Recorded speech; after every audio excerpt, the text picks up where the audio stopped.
Goodness ടിവിയുടെ കുരിശുമലകൾ ഒരു നോമ്പുകാല തീർത്ഥാടനം എന്ന പ്രോഗ്രാമിൻ്റെ മറ്റൊരു എപ്പിസോഡിലേക്ക് ഏവർക്കും ഹൃദ്യമായ സ്വാഗതം. ഇരിഞ്ഞാലക്കുട രൂപതയിലെ ഔദ്യോഗിക കുരിശുമല തീർത്ഥാടന കേന്ദ്രമായ കനകമലയിലേക്കാണ് ഇന്നത്തെ നമ്മുടെ യാത്ര. ഏകദേശം 86 വർഷത്തോളം പഴക്കമുള്ള ഒരു കുരിശുമലയാണ് കനകമല. അപ്പോൾ കനകമലയുടെ കൂടുതൽ വിശേഷങ്ങൾ നമുക്ക് വഴിയറിയാം.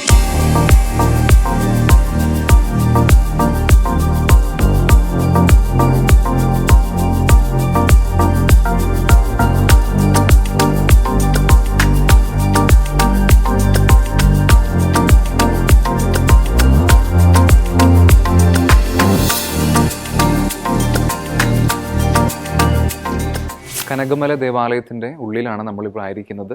എൻ്റെ തൊട്ടു പിന്നിൽ അതിമനോഹരമായ കനകമല ദേവാലയത്തിൻ്റെ അൾത്താര നിങ്ങൾക്ക് കാണാം.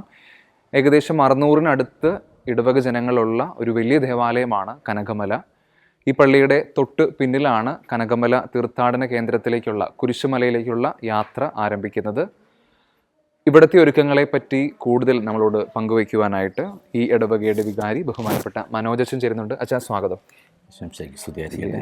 അച്ഛാ, എങ്ങനെയാണ് ഇവിടുത്തെ നോമ്പുമായി ബന്ധപ്പെട്ടുള്ള ഒരുക്കങ്ങളൊക്കെ എങ്ങനെയായി?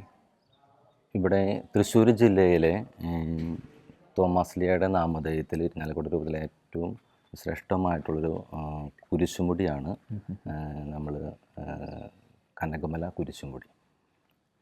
ഇവിടെ ഇതിനായിട്ട് ബന്ധപ്പെട്ടുള്ള നമ്മൾ ആത്മീയ കാര്യങ്ങൾ ഏറ്റവും പ്രധാനപ്പെട്ട ഒരു കാര്യം ഉണ്ടായിരുന്നത് ഫെബ്രുവരി 24, 25, 26 തീയതികളിൽ ബൈബിൾ കൺവെൻഷൻ ഇവിടെ സംഘടിപ്പിച്ചിരുന്നു. അപ്പോൾ ഇവിടുത്തെ വിശ്വാസികളുണ്ടായിരുന്നു, ദേവജനം ഉണ്ടായിരുന്നു, ഒപ്പം സാധിക്കുന്നവർക്ക് പുറത്തുനിന്നൊക്കെ ആൾക്കാർ വന്നതിൽ പങ്കെടുത്തു. അതാണ് ഒരു ആത്മീയമായിട്ടുള്ള ഒരുക്കമാണ്.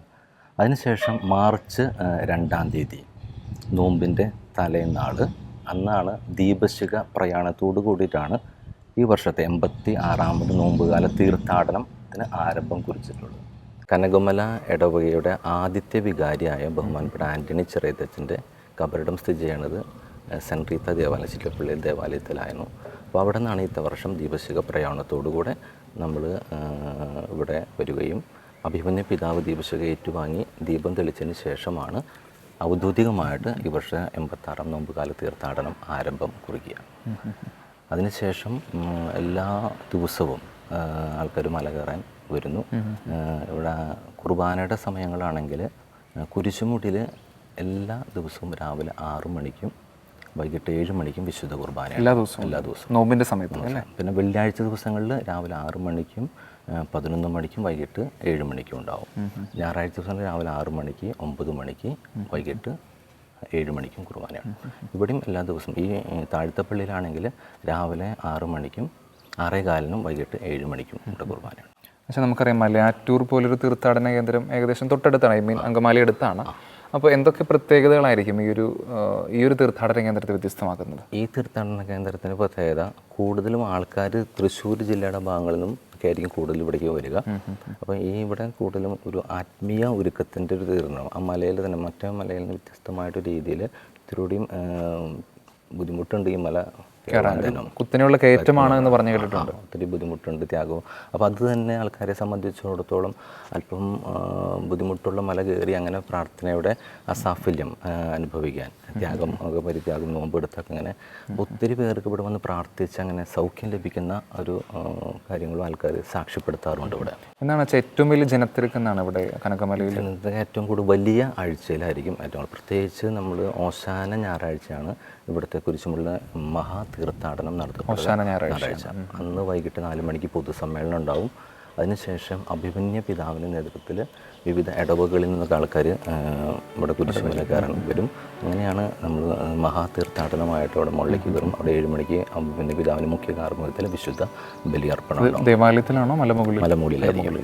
അതിനുശേഷം പിന്നെ വലിയ ആഴ്ചകളിലെല്ലാം നമുക്ക് ഇവിടെ ആൾക്കാർ ഭൂരിഭാഗം വലിയ നായകര ലക്ഷം ആൾക്കാർ ഇവിടെ സമയങ്ങളിൽ വന്ന് മല കയറുന്നതായിരിക്കും.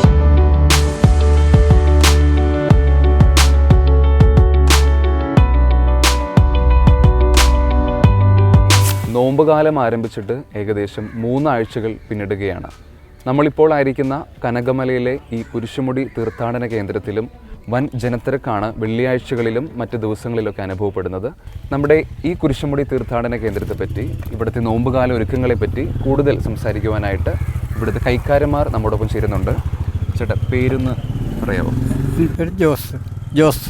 ചേട്ടൻ്റെ പേര്? എൻ്റെ ജോജു ചുള്ളി. എങ്ങനെയാണ് ചേട്ടാ ഇവിടുത്തെ ഒരുക്കങ്ങളൊക്കെ നോമ്പുകാലം? ഇവിടുത്തെ ഒരുക്കെന്ന് പറഞ്ഞു കഴിഞ്ഞാൽ 50 ദിവസമാണ് നോയമ്പ്. ആ 50 ദിവസമാണ് തീർത്ഥാടനം നടക്കുന്നത്.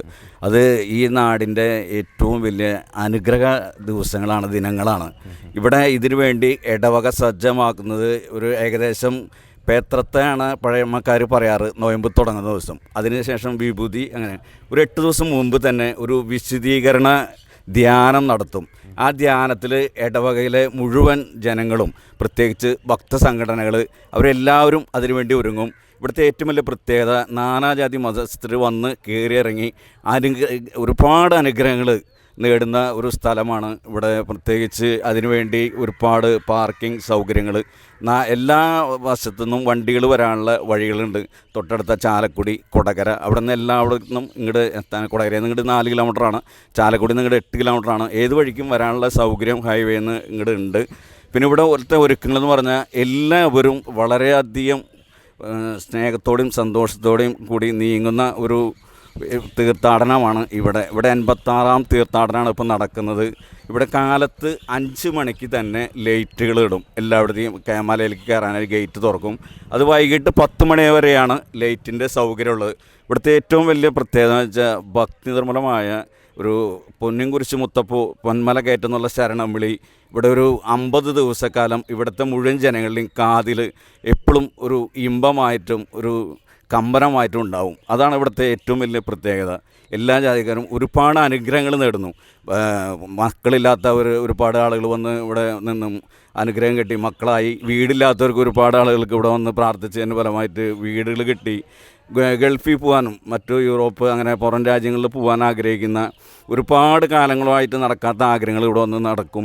അതിനൊക്കെ അവർ തരുന്ന ചെറിയ സഹായങ്ങൾ കൊണ്ടാണ് ഇവിടെ ഇപ്പോൾ ഇത്രയും ഈ നാട് തന്നെ വികസിക്കാനും, അല്ലെങ്കിൽ ഇത്രയും അനുഗ്രഹം ഇവിടെ കിട്ടുന്നതിൻ്റെ ഫലമായിട്ട് കിട്ടുന്ന കാര്യങ്ങളോടാണ് ഈ പള്ളിയിലെ മുഴുവൻ കാര്യങ്ങളും ചെയ്തു പോകുന്നത്. ഇവിടുത്തെ ഏറ്റവും വലിയ പ്രത്യേകത എന്ന് വെച്ചാൽ ഒരുപാട് ആളുകൾ വളരെയധികം ഇവിടെ വന്നു കഴിയുമ്പോൾ ഒരു നല്ലൊരു പീസ്ഫുൾ സാഹചര്യത്തിലായിരിക്കും, വളരെ ഒരു സമാധാനപരമായും ഈ അന്തരീക്ഷത്തിലും. അത് കഴിഞ്ഞ് മല കയറി വരുമ്പോൾ അവർക്ക് കഞ്ഞി, അപ്പോൾ ആ ക്ഷീണം മാറ്റാൻ ഒരു ഗ്ലൂക്കോസ് പോലെ ആ കഞ്ഞിയും ഒക്കെ ഇവിടെ കഴിയുമ്പോൾ അവർ വളരെ സന്തുഷ്ടരായിരിക്കും വരുന്ന ആൾക്കാർ. ഇവിടെ ഫാമിലിയാണ് കൂടുതൽ വരുന്നത്. അവർക്കൊക്കെ ഓരോ തരത്തിലുള്ള പ്രശ്നങ്ങളുള്ള ആൾക്കാരെ നമുക്കറിയാം. നാട് മുഴുവൻ ഓരോ തരം പ്രശ്നങ്ങളിലാണെങ്കിലും ഇപ്പോൾ ഇതിനൊക്കെ ഒരു ശാന്തിയും സമാധാനവും ആളുകൾ കണ്ടെത്തുന്നത് കനകമല പൊന്നുംകുരിശ് മുത്തപ്പൻ്റെ പൊന്മലക്കായിട്ടാണ്. ഈ മലയാണ്. അപ്പോൾ ഈ മലയായിട്ട് ബന്ധപ്പെട്ട് ഈ നാടിന് ഉണ്ടായ പുരോഗതി എന്ന് വെച്ചാൽ എല്ലാ വീട്ടുകാരും അവരവരുടെ ഗേറ്റുകൾ തുറന്നിട്ടുണ്ട്. വണ്ടി പാർക്ക് ചെയ്യാനുള്ള സൗകര്യം അങ്ങനെ ചെയ്യുന്നു. മറ്റു വിധത്തിൽ ഓരോരുത്തരം കച്ചവടങ്ങളോ കാര്യങ്ങളൊക്കെ ആയിട്ട് അത് ചെയ്യുന്നു. അപ്പോൾ ഈ നാടിന് ഒരുപാട് വികസന പ്രവർത്തനവും ഇതുമായിട്ട് ബന്ധപ്പെട്ട് ചെയ്യുന്നു. പിന്നെ ഇതിൽ നിന്ന് കിട്ടുന്ന ചെറിയൊരു വരുമാനം കൊണ്ട് ഈ ഇടവകയിലുള്ള പലർക്കും, നാനാജാതി മധ്യസ്ഥർക്കും, വീടുകളില്ലാത്തവർക്ക് വീട്, അല്ലെങ്കിൽ ഇറക്കി മേയാനുള്ള സൗകര്യങ്ങൾ, അങ്ങനെയുള്ള കുറേ കാര്യങ്ങൾ ചെയ്തു പോരാണ്. ചാരിറ്റി പ്രവർത്തനത്തിൽ കനകമല ഇടവക വളരെ മുന്നിലാണ്. അത് വളരെ സജ്ജമായി തന്നെ നോയമ്പിന് വേണ്ടി ഈ വേനൽ മഴയ്ക്ക് വേഴാമ്പൽ കാത്തിരിക്കുന്നത് പോലെ ഇവിടുത്തെ ആളുകൾ ആ നോയമ്പ് തീർത്ഥാടനത്തിന് വേണ്ടി ഒരുങ്ങുകയാണ്. അതാണ് ഈ ഇടവകയുടെ ഏറ്റവും വലിയ പ്രത്യേകത. ഈ കഞ്ഞി എങ്ങനെ എല്ലാ ദിവസവും? കഞ്ഞി വെള്ളിയാഴ്ചകളിൽ കാലത്ത് ഒരു 8 മണി തുടങ്ങിയിട്ട് വൈകിട്ട് ഒരു രാത്രി 11 മണി വരെയാണ് സമയം. അതിനുശേഷം വന്നാൽ കൊടുക്കും. താഴത്താണ് അറേഞ്ച് ചെയ്യുന്നത്? താഴത്താണ്. താഴത്തെ അവിടെ ഹാളുണ്ട്, കഞ്ഞിക്കുള്ള സൗകര്യങ്ങളുണ്ട്. നിങ്ങൾ ഏകദേശം എത്ര പേർക്കൊക്കെ തയ്യാറാക്കും? അതായത് വെള്ളിയാഴ്ചകൾ ഏകദേശം ഒരു 2000 ആൾക്ക് കണക്കാക്കിയിട്ട് കഞ്ഞി. പിന്നെ ചമ്മന്തി ഇവിടുത്തെ വളരെ സ്പെഷ്യലാണ്. പിന്നെ ബാക്കിയുള്ള ദിവസങ്ങൾ നോയമ്പ് വെള്ളിയാഴ്ച ഒഴിച്ച് ബാക്കിയുള്ള ദിവസങ്ങളിലൊക്കെ ഉച്ചയ്ക്ക് 4 മണിക്ക് ശേഷം കഞ്ഞി സ്റ്റാർട്ട് ചെയ്യും. അതൊരു 12 മണി വരെയൊക്കെ ഉണ്ടാവും. നിത്യനായ ദൈവമേ, ഞങ്ങളങ്ങേ ആരാധിക്കുന്നു. സ്വർഗത്തിലേക്കുള്ള വഴി ഞെരുക്കമുള്ളതും വാതിൽ ഇടുങ്ങിയതുമാണെന്ന് ഞങ്ങളെ അറിയിച്ച കർത്താവേ, ജീവിതത്തിൻ്റെ ഓരോ ദിവസവും ഞങ്ങൾക്കുണ്ടാകുന്ന വേദനകളും കുരിശുകളും സന്തോഷത്തോടെ സഹിച്ചുകൊണ്ട് ആ ഇടുങ്ങിയ വഴിയിൽ കൂടി സഞ്ചരിക്കുവാൻ ഞങ്ങളെ സഹായിക്കണമേ. മരണത്തിനായി വിധിച്ചു കരയറ്റ ദൈവത്തിൻ കുഞ്ഞാടിനെ അപരാധിയായി വിധിച്ചു, കൽമഷം കലരാത്ത കർത്താവിനെ. ഒന്നാം സ്ഥലം, ഈശോ മിശിഹ മരണത്തിന് വിധിക്കപ്പെടുന്നു. ഈശോ മിശിഹായെ ഞങ്ങളങ്ങേ കുമ്പിട്ട് ആരാധിക്കുന്നു. എന്തുകൊണ്ടെന്നാൽ വിശുദ്ധ കുരിശിനാൽ അങ്ങ് ലോകത്തെ വീണ്ടും രക്ഷിച്ചു.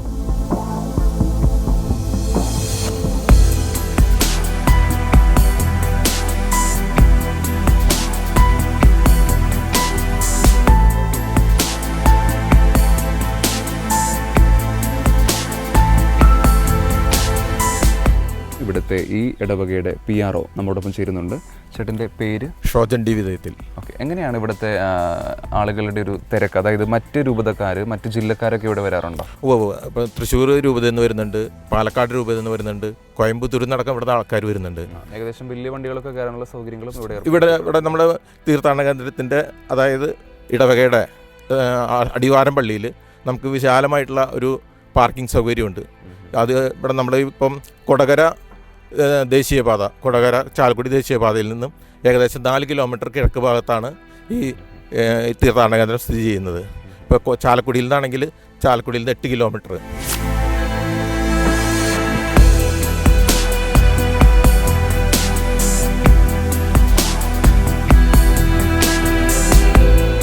ഒന്നാം സ്ഥലം മുതൽ രണ്ടാം സ്ഥലം അവസാനിക്കുന്നത് വരെ വൃക്ഷങ്ങളുടെ ഇടയിലൂടെ നല്ല തണൽ അനുഭവിച്ചാണ് നമ്മൾ നടന്നു നീങ്ങിയത്. എന്നാൽ മൂന്നാം സ്ഥലം അടുക്കും തോറും എൻ്റെ പുറകിൽ നിങ്ങൾക്ക് ഈ കാഴ്ച കാണാം. കൊടകര ദേശത്തിൻ്റെ ഒരു ഭംഗി നമുക്ക് എൻ്റെ ഈ ദൃശ്യങ്ങൾ എൻ്റെ പുറകിൽ നിങ്ങൾക്ക് കാണാൻ സാധിക്കും. ഇനി മുതൽ അങ്ങോട്ടൊരു ഇത്തിരി വെയിൽ പിടിച്ച അന്തരീക്ഷമാണ്.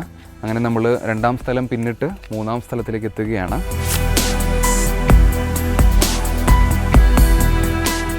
മൂന്നാം സ്ഥലം, ഈശോ മിശിഹ ഒന്നാം പ്രാവശ്യം വീഴുന്നു. ഈശോ മിശിഹായെ ഞങ്ങളങ്ങേ കുമ്പിട്ട് ആരാധിക്കുന്നു. എന്തുകൊണ്ടെന്നാൽ വിശുദ്ധ കുരിശിനാൽ അങ്ങ് ലോകത്തെ വീണ്ടും രക്ഷിച്ചു.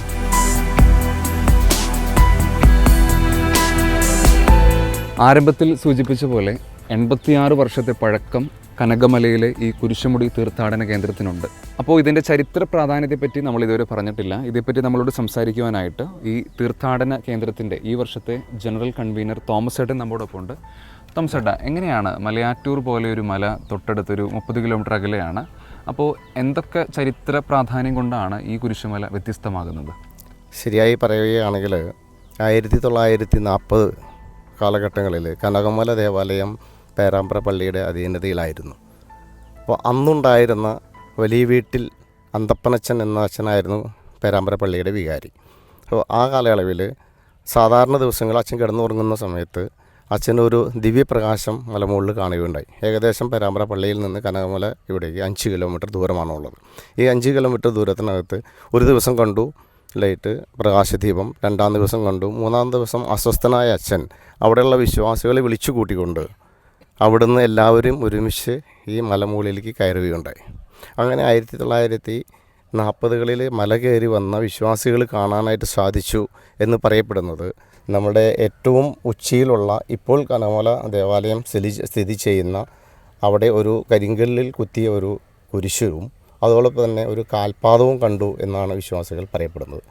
അന്നേരം തന്നെ ഈ വന്ന വിശ്വാസികളും അച്ഛനും ഉൾപ്പെടെ അവിടെ ഒരു മരക്കുരിശ് സ്ഥാപിച്ച് വിശ്വാസത്തിൻ്റെ ഭാഗമായി പ്രാർത്ഥനകൾ ആരംഭിക്കുകയുണ്ടായി. തോമസ് ഏട്ടൻ പറഞ്ഞ പോലെ 86 വർഷങ്ങൾക്ക് മുമ്പ് അന്തപ്പനച്ചനാണ് ഇവിടെ കുരിശ് സ്ഥാപിച്ചത്. അപ്പോൾ തോമസ് ഏട്ടാ, അന്ന് മുതൽ ഔദ്യോഗികമായിട്ട് ഇവിടെ ഒരു മലകയറ്റം ആരംഭിച്ചു? അന്ന് മുതൽ വിശ്വാസികൾ വന്നു തുടങ്ങിയിട്ടുണ്ട്. കാരണം അന്ന് ഇവിടെ ഒരു ചർച്ചാ വിഷയമായി നാടെങ്ങും അറിയപ്പെടുന്ന കനകമലയിൽ ഒരു വിശ്വാസ ദീപം കണ്ടു. അത് കഴിഞ്ഞ് വിശ്വാസികൾ പേരാമ്പ്രയിൽ നിന്നും അതുപോലെ തന്നെ കനകമലയിലുള്ള വിശ്വാസികൾ ഒരുമിച്ച് മല കയറുന്ന അന്ന് മുതൽ ആ മലകയറ്റം ആരംഭിച്ചു. ആ വിശ്വാസത്തിൻ്റെ ഭാഗമായി എല്ലാവരും വരികയും അതുപോലെ തന്നെ 1965 ഇവിടെ ഒരു ബലികല്ല് സ്ഥാപിച്ച് അന്നത്തെ പിതാവായിരുന്ന ജോർജ് ആലപ്പാട്ട് തിരുമേനി ഇവിടെ വന്ന് ബലികല്ല് ആശീർവദിച്ച് നൽകി ആദ്യത്തെ കുർബാന ഇവിടെ സ്ഥാപിക്കുകയുണ്ടായി. അത് മലമുകളിൽ ആദ്യത്തെ കുർബാന സ്ഥാപിച്ചു. അതിനുശേഷം വിശ്വാസികൾ ഇങ്ങനെ വന്നും അവരുടേതായ പ്രാർത്ഥനകൾ ഫലം കിട്ടുകയും ഒക്കെ ചെയ്തുകൊണ്ടിരിക്കുന്ന വേളയിൽ 2015 ഇത് ഔദ്യോഗികമായിട്ടൊരു തീർത്ഥാടന കേന്ദ്രമായി ഇരിഞ്ഞാലക്കുട രൂപതയിൽ ഔദ്യോഗികമായി പ്രഖ്യാപനം ചെയ്യപ്പെട്ടു. 2015. അതിനു മുമ്പ് വിശ്വാസികൾ വരികയും തുടർന്ന് നടക്കുന്ന എല്ലാ കാര്യങ്ങളും ഇങ്ങനെ നടന്നുകൊണ്ടിരിക്കുന്നുണ്ട്. എങ്ങനെയുണ്ട് ഇപ്പോൾ ജനത്തിരക്കൊക്കെ അനുഭവപ്പെട്ടു? ജനത്തിരക്ക് ധാരാളം ജനങ്ങൾ ബന്ധപ്പെടുന്നുണ്ട്. അതായത് ഇത്തവണത്തെ തീർത്ഥാടനം എന്ന് പറയുന്നത് 86ാമത്തെ തീർത്ഥാടനം മാർച്ച് 2 മുതൽ ഏപ്രിൽ 27 മുതലാണ്, 27 വരെയാണ് നമ്മൾ പ്ലാൻ ചെയ്തിട്ടുള്ളത്. അപ്പോൾ അതിൻ്റെ ഫലമായിട്ട് ഇവിടെ വരുന്ന എല്ലാ വിശ്വാസികൾക്കും അവർ നൽകുന്ന അടിസ്ഥാന സൗകര്യങ്ങൾ വളരെയധികം വലുതാണ്. മാത്രവുമല്ല MLA കെയർ ഓഫിൽ MLA ഒരു മീറ്റ് നമ്മളിവിടെ നടത്താറുണ്ട് സാധാരണഗതിയിൽ. അതായത് നമ്മൾ ഈ കഴിഞ്ഞ മാസം 22-ാം തീയതി ആയിരുന്നു ഈ മീറ്റ് നടന്നത്. ഇവിടെ ജനപ്രതിനിധികളും അതുപോലെ തന്നെ സർക്കാർ ഉദ്യോഗസ്ഥരെയും എല്ലാവരും വിളിച്ച് എല്ലാ കാര്യങ്ങളും സജ്ജമാക്കുന്നുള്ള നേതൃത്വം MLA കെയർ ഓഫിൽ നമ്മൾ നടത്താറുണ്ട്. അതിൻ്റെ ഭാഗമായിട്ട് നമുക്ക് നല്ല സഹകരണമാണ് എല്ലാവരും നിന്ന് കിട്ടിക്കൊണ്ടിരിക്കുന്നത്. പ്രത്യേകിച്ച് വനംവകുപ്പിൻ്റെ സൈഡിൽ നിന്നാണെങ്കിലും നല്ല സഹകരണം നമുക്ക് കിട്ടുന്നുണ്ട്. ഇവിടെ ഇങ്ങനെ കാട്ടുതീ പോലുള്ള ഭീഷണികളൊക്കെ ഉണ്ടോ? ഇല്ല, ഇതുവരെ അങ്ങനെയൊന്നും നോട്ടീസ് ചെയ്യപ്പെട്ടിട്ടില്ല. വന്യജീവികളും ശല്യങ്ങളൊന്നും ഇല്ല. തീർച്ചയായിട്ടും സുരക്ഷിതമായ ഇടമാണ്. തീർച്ചയായിട്ടും സുരക്ഷിതമായ ഇടമാണ് ഇവിടെ. കാരണം കുടുംബാംഗങ്ങൾക്കും കുടുംബമായി എത്ര നേരം വൈകി വന്നു പോയി കഴിഞ്ഞാലും അതോ ഒരു ആൾക്കും ഇന്ന് മുത്തപ്പൻ്റെ അനുഗ്രഹം കൊണ്ട് ഒരാൾക്കും ഒരു അസ്വസ്ഥതകളോ ഒരു അപകടങ്ങളോ ഇതുവരെ ഉണ്ടായിട്ടില്ല. ഇപ്പം അഥവാ എന്തെങ്കിലും ചെറിയ ഫസ്റ്റ് എയ്ഡിൻ്റെ ഭാഗമായിട്ട് ഉണ്ടാവുകയാണെങ്കിൽ നമ്മൾ അതിനുള്ള സജ്ജീകരണങ്ങൾ താഴെ സജ്ജമാക്കിയിട്ടുണ്ട്. ഇനിയിപ്പോൾ വരുന്ന സമയത്ത് ഇപ്പോൾ പ്രഷർ ഡൗൺ ആയിട്ട് ആരെങ്കിലും തലകറങ്ങി വീഴുകയാണെങ്കിൽ നമ്മളൊരു ടീം സജ്ജമാക്കിയിട്ടുണ്ട്. ഇവിടുത്തെ KCYM ടീമുണ്ട്. അവർ വന്ന് സ്ട്രക്ചറിൽ ഇവിടെ നിന്ന് എടുത്ത് കൊണ്ടുപോയി താഴെ കൊണ്ടുപോയി പ്രഥമ ശുശ്രൂഷ നൽകുകയും ഇൻ കേസ് അവർക്ക് ഹോസ്പിറ്റലൈസേഷൻ വേണമെന്നുണ്ടെങ്കിൽ ആംബുലൻസ് റെഡിയാണ്. അപ്പോൾ എല്ലാ സൗകര്യങ്ങളും നമ്മൾ ഈ കമ്മിറ്റി ഇവിടെ തയ്യാറാക്കിയിട്ടുണ്ട്. എല്ലാം കൊണ്ടും പള്ളി സജ്ജമാണല്ലേ? പൂർണ്ണമായി സജ്ജമാണ്.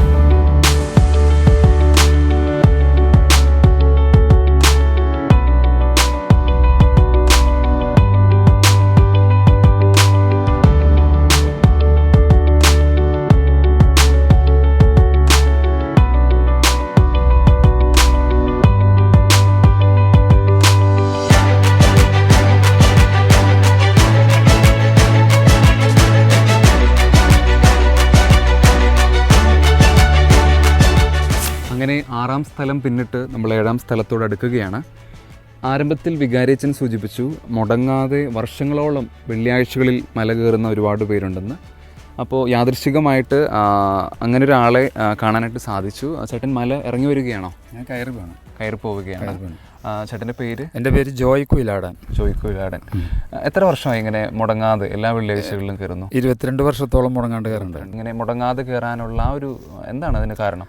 ഇവിടെ കയറിക്കൊണ്ടിരിക്കുന്ന കാലത്ത് മലമുകളിൽ ധാരാളം ആളുകൾ ഇങ്ങനെ പറയും, ഞങ്ങൾക്ക് ഒരു കാര്യം നടന്നു കിട്ടി, ഞങ്ങൾക്ക് വിസ കിട്ടാണ്ട് വിസ കിട്ടി, അതുപോലെ തന്നെ പഠിച്ച് ജയിക്കാൻ സാധിക്കാത്തവർ ഇവിടെ നിന്ന് കയറി ഇവിടെ നേർന്നതുകൊണ്ട് അവർക്ക് ഇവിടെ വിജയം കിട്ടി. അങ്ങനെയുള്ള വാർത്തകൾ ഞങ്ങൾ ഈ നാട്ടിൽ കേട്ടു തുടങ്ങിയപ്പോൾ ഞങ്ങൾക്കും അത് അറിയുന്നൊരാഗ്രഹമായി എന്താണ് അവിടെ നടക്കണമെന്ന്. അങ്ങനെയാണ് ഞങ്ങൾ 22 കൊല്ലം മുമ്പ് കയറാൻ ഉണ്ടായ കാരണം. അപ്പോൾ അവിടെ ചെല്ലുമ്പോൾ ധാരാളം ആളുകൾക്ക് ഇങ്ങനെ വെള്ളിയാഴ്ചകൾ വന്ന് അവിടെ സാക്ഷ്യം പറയാണ്, എൻ്റെ അസുഖങ്ങൾ മാറി. അങ്ങനെ ഇത് ഇങ്ങനെ പറഞ്ഞ് ഈ 1940 ആരംഭിച്ചത് 1998 ഇതിൽ ധാരാളം ആളുകൾ ഉണ്ടാകാനുള്ളൊരു വ്യത്യാസം ഉണ്ടായത്. കാരണം ഇവിടെ കയറുന്ന അന്ന് വരെ എല്ലാ വെള്ളിയാഴ്ചകൾ കയറുന്ന പരിപാടി ഉണ്ടായിരുന്നില്ല. പക്ഷേ 98 മുതൽ എല്ലാ വെള്ളിയാഴ്ചയും ആളുകൾ കയറി തുടങ്ങി. ചേട്ടൻ മുകളിലേക്കല്ലേ? മുകളിലേക്ക് നമുക്കൊന്ന് ഒരുമിച്ച് ഇവിടെ ഈ കനകമല എന്ന് പേര് വരാനുണ്ടായ ഒരു കാരണം, ഇവിടെ 40 കാലഘട്ടത്തിൽ ദിവ്യപ്രകാശം കണ്ടു എന്ന് പറഞ്ഞല്ലോ. ഇത് അതിക്ക് മുമ്പ് ഇവിടെ അറിയപ്പെട്ടിരുന്നത് കോടശ്ശേരി മല എന്നാണ് ഈ ഭാഗം മുഴുവൻ അറിഞ്ഞപ്പെട്ടിരുന്നത്. ഈ ദിവ്യപ്രകാശം കണ്ടു കഴിഞ്ഞപ്പോൾ അത് കനകപ്രകാശം എന്നുള്ള നിലയിലായി. നാട്ടുകാർ മുഴുവൻ കനകപ്രദേശം അങ്ങനെ കനകമലയായി. ഇപ്പം ഈ ഭാഗം, ഈ കപ്പേളയുടെ ഭാഗം മുഴുവൻ അറിയപ്പെടുന്നത് കനകമല എന്നാണ്. ഇവിടുന്ന് അങ്ങോട്ട് കഴിഞ്ഞാൽ കോടശ്ശേരി മല എന്നാണ് അറിയപ്പെടുക. അന്ന് ഇവിടെ വന്ന് കാണുമ്പോഴുള്ള ഇവിടുത്തെ ആ ഭക്തിപരമായിട്ടുള്ള എല്ലാ കാര്യങ്ങളും ജനങ്ങളിൽ വളരെയധികം ആവേശം കൊള്ളിച്ചു. അന്നൊക്കെ ഇവിടെ ഓരോ കാര്യങ്ങൾക്ക് ഒരു ആവശ്യത്തിന് വിളിച്ചാൽ 700-750 ആളുകളൊക്കെ ഈ ഇടവകന്ന് വന്ന് ഇവിടെ സഹകരിച്ച് കാര്യങ്ങൾ ചെയ്യുമായിരുന്നു. അത്രയും വലിയ സഹകരണം ഉണ്ടായിരുന്നു. ഇപ്പോൾ അത് ഇടവകയിൽ നിന്ന് വിട്ട് മറ്റെല്ലാ സ്ഥലങ്ങളിൽ നിന്ന് വരുന്നവർ മുഴുവൻ വന്ന് ഇവിടെ സഹകരിച്ച് ധാരാളം ആൾക്കാർ കയറുന്നു. ഇവിടെ ഏകദേശം എത്ര ഇടവകക്കാരുണ്ട് ഈ പള്ളിയിൽ? ഇവിടെ 556 വീട്ടുകാരാണ് ഇപ്പോൾ ഉള്ളത്. അപ്പോൾ ഏകദേശം എന്തോരം സമയം എടുക്കും നമുക്ക് ഈ മലയൊന്ന് പൂർത്തീകരിച്ച് കയറാൻ? സാധാരണ എല്ലാ വെള്ളിയാഴ്ചകളിലും കുരിശിൻ്റെ വഴി കഴിച്ച് പ്രാർത്ഥനാനിർഭരമായിട്ട് പോവുകയാണെങ്കിൽ ഞങ്ങൾ 8:30 ആരംഭിച്ച് ഒരു 10:30 കൂടി മലയിൽ ചെല്ലും. 11 മണിക്ക് കുർബാന. നമ്മൾ തനിച്ച് നമ്മൾ കയറുകയാണെങ്കിൽ അരമണിക്കൂറുണ്ടായി നമുക്ക് മല കയറാം. അരമണിക്കൂർ കൊണ്ട് കയറാൻ സാധിക്കും അല്ലേ? ഇറങ്ങാൻ എങ്ങനെ തിരിച്ചത്? ഇറങ്ങാനൊക്കെ ഒരു 20-25 മിനിറ്റായി ഇറങ്ങാം.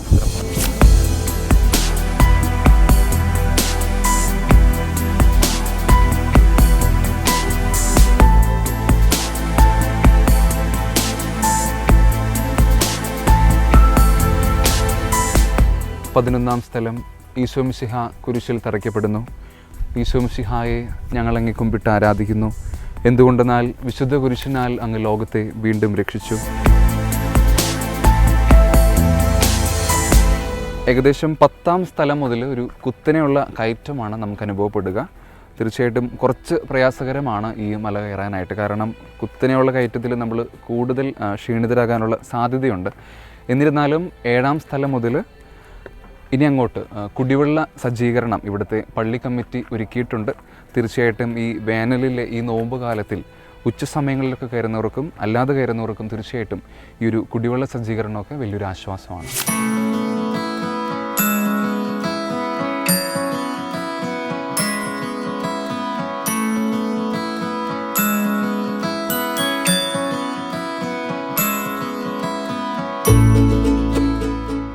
അങ്ങനെ 13-ാം സ്ഥലത്തിൽ നമ്മൾ എത്തിയിരിക്കുകയാണ്. മറ്റ് സ്ഥലങ്ങളിൽ നിന്ന് വ്യത്യസ്തമായിട്ട് ഈ കുരിശിന് ചുറ്റുമായിട്ടൊരു ഫെൻസിങ് നമുക്ക് കാണാൻ സാധിക്കും. വേലി കെട്ടി സംരക്ഷിച്ചിരിക്കുകയാണ്. അതേപോലെ തന്നെ കൊന്തകൾ, ഒരുപാട് നിയോഗങ്ങളൊക്കെ ഇവിടെ എഴുതിയിട്ടിരിക്കുന്നത് കാണാം. എന്തോ ഒരു പ്രത്യേകത തീർച്ചയായിട്ടും ഈ സ്ഥലത്തിനുണ്ട്. അപ്പോൾ ഇതേപ്പറ്റി സംസാരിക്കുവാനായിട്ട് ഈ ഇടവകയുടെ ട്രസ്റ്റി ജോസേട്ടൻ നമ്മോടൊപ്പം ഉണ്ട്. ജോസേട്ടൻ, എന്താണ് ഒരു വേലി കാണുന്നുണ്ട്, മറ്റ് സ്ഥലങ്ങളിലൊന്നും ഇങ്ങനെ ഇല്ല, എന്താണ് ഈ 13-ാം സ്ഥലത്തിൽ ഇങ്ങനെ ഒരു പ്രത്യേകത? ഇവിടെ 2013 ഈ കുരിശേക്കൽ വെള്ളം താരതാരെ ഒഴുകിക്കൊണ്ടിരുന്നു. ഇത് ആഴ്ചകളോളം ഇങ്ങനെ ഉണ്ടായിരുന്നു. അപ്പം കുറേ വിശ്വാസികൾ വരികയും ഈ ജലം എടുത്തുകൊണ്ട് പോവുകയും അവർ പ്രാർത്ഥിക്കുകയും ചെയ്തിരുന്നു. രൂപതയിൽ അറിയിച്ചു. അവർ വന്ന് നോക്കി. ഇത് എൻ്റെ കാര്യങ്ങളൊക്കെ ഇപ്പോൾ നടന്നുകൊണ്ടിരിക്കുന്നു.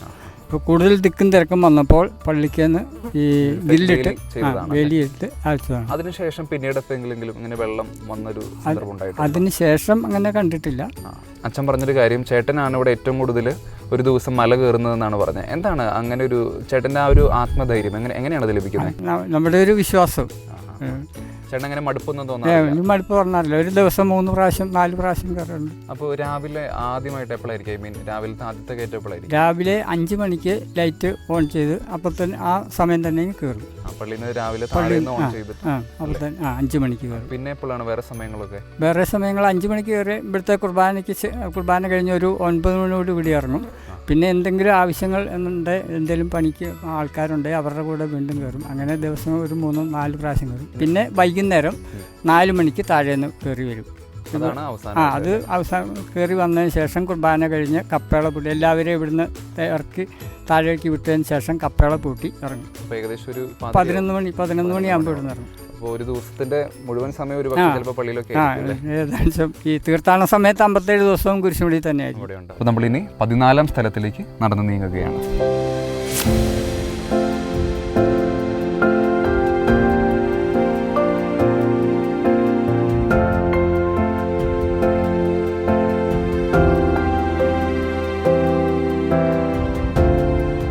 ഈശോയെ കുരിശിൽ തറച്ചെടുത്ത് ഒരു തോട്ടവും അവിടെ ഒരു പുതിയ കല്ലറയും ഉണ്ടായിരുന്നു. ശാബദം ആരംഭിച്ചിരുന്നതുകൊണ്ടും കല്ലറ അടുത്തായിരുന്നതുകൊണ്ടും അവർ ഈശോയെ അവിടെ സംസ്കരിച്ചു.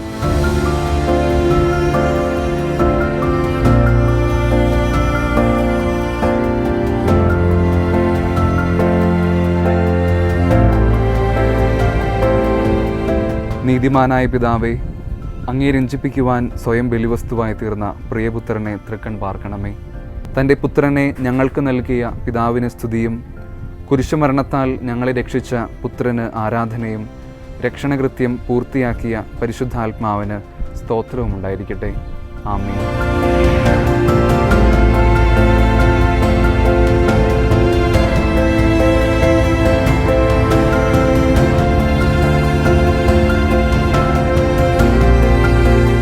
എൻ്റെ തൊട്ടു പിന്നിൽ കാണുന്നതാണ് കനകമല മലമുകളിലെ ദേവാലയം. നമ്മൾ വന്ന വഴി ആരംഭത്തിൽ സൂചിപ്പിച്ച പോലെ പേരാമ്പ്രയിലെ വികാരിയായിരുന്ന അന്തപ്പനച്ചൻ ഇവിടെയാണ് കുരിശിൽ നിന്നൊരു പ്രകാശം കണ്ടതായിട്ട് പറയപ്പെടുന്നത്. ഇവിടെയാണ് ആ ദേവാലയം സ്ഥാപിതമായിരിക്കുന്നത്. നമുക്ക് എൻ്റെ തൊട്ടു പിന്നിലായിട്ട് ഇവിടെ അൾത്താര കാണാം. ഇത് ഇരിഞ്ഞാലക്കുട രൂപതയുടെ ഔദ്യോഗികമായ ഒരു തീർത്ഥാടന കേന്ദ്രമായിട്ട് പ്രഖ്യാപിക്കപ്പെട്ടിരിക്കുന്ന ഒരു സ്ഥലം കൂടിയാണ്. അപ്പോൾ ഒട്ടനവധി സവിശേഷതകളാണ് ഈ മലമുകളിൽ നിങ്ങൾക്ക് കാണാൻ സാധിക്കുക. എൻ്റെ തൊട്ട് സൈഡിലായിട്ട് നിങ്ങൾക്ക് തൃശ്ശൂർ ജില്ലയുടെ തന്നെ ഒരു വലിയൊരു ആകാശ ദൃശ്യം എൻ്റെ തൊട്ടു പിന്നിലായിട്ട് കാണാം.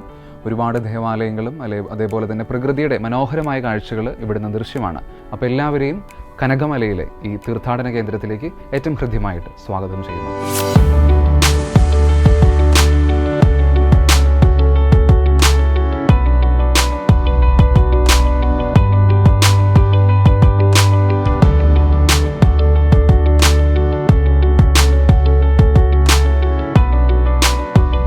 ഗുഡ്നസ് ടിവിയുടെ കുരിശുമലകൾ ഒരു നോമ്പുകാല തീർത്ഥാടനം എന്ന പ്രോഗ്രാമിൻ്റെ ഇന്നത്തെ എപ്പിസോഡ് നമ്മളിവിടെ അവസാനിപ്പിക്കുകയാണ്. കനകമലയിലെ ഈ തീർത്ഥാടന കേന്ദ്രത്തിലേക്ക് തൃശ്ശൂർ ഭാഗത്തു നിന്ന് വരാൻ ആഗ്രഹിക്കുന്നവർ കൊടകരയിൽ ഇറങ്ങുക. അവിടെ നിന്ന് ഇങ്ങോട്ടേക്ക് ബസ് സംവിധാനമുണ്ട്. അതേപോലെ എറണാകുളം, അങ്കമാലി ഭാഗങ്ങളിൽ നിന്ന് വരുന്നവർ ചാലക്കുടിയിൽ ഇറങ്ങുക. അവിടെ നിന്ന് ഇങ്ങോട്ടേക്കും ബസ് സംവിധാനമുണ്ട്. ഹൈവേയിൽ നിന്ന് ഏകദേശം 4 കിലോമീറ്റർ മാറിയാണ് കനകമല സ്ഥിതി ചെയ്യുന്നത്. കുരിശുമലകൾ തോറുമുള്ള നമ്മുടെ യാത്ര തുടരുകയാണ്. അടുത്ത ആഴ്ച മറ്റൊരു കുരിശുമലയുടെ വിശേഷവുമായി വീണ്ടും കാണാം. അതുവരെ this is me Jones signing of.